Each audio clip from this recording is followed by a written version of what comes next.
भाई अभी कल बंगाल में हमारे देश के एक महान नेता और व्यक्ति जो देश को विश्व गुरु बनाने की बात करते हैं, उनका कहना है कि पश्चिम बंगाल में धर्म के आधार पर आरक्षण दिया जा रहा है, जो कि गलत है।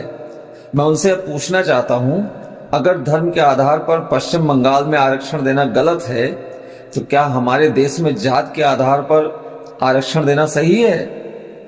अगर नहीं सही है तो आज के आज आप आरक्षण खत्म क्यों नहीं करते हैं? अब बात रही आरक्षण की, तो आज के समय में भारत में आरक्षण की जरूरत नहीं है। आरक्षण की जरूरत उनको है जिनके पास वास्तविकता में गरीबी है, जिनको शिक्षा नहीं मिल पा रही है, जिनके पास मकान नहीं है, जिनके पास आर्थिक सुविधाएं नहीं है।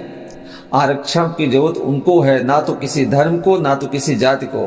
तो सरकार की अगर ये बातें समझ में आ रही हैं कि बंगाल में आरक्षण जात के आधार पर देना गलत है, धर्म के आधार पर देना गलत है बंगाल में, तो देश में भी जात के नाम पर आरक्षण देना उतना ही गलत है।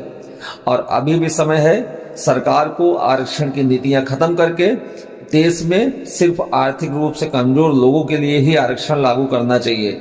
नहीं तो ऐसे ही जहां जिसकी सरकार, जिस स्टेट में जिसकी सरकार, वहां वो अपने हिसाब से चलाएगा, और केंद्र में भी जिसकी सरकार रहेगी वो अपने हिसाब से देगा। तो आप यह बोलने के अधिकारी नहीं है कि धर्म के आधार पर आरक्षण देना सही है या जात के आधार पर आरक्षण देना सही है। दोस्तों, आप लोग कमेंट बॉक्स में जवाब जरूर दीजिए कि क्या हमारे जो महान नेताजी हैं उनका कहना सही है कि धर्म के आधार पर आरक्षण देना सही है, गलत है, या फिर आरक्षण ही खत्म होना चाहिए देश से।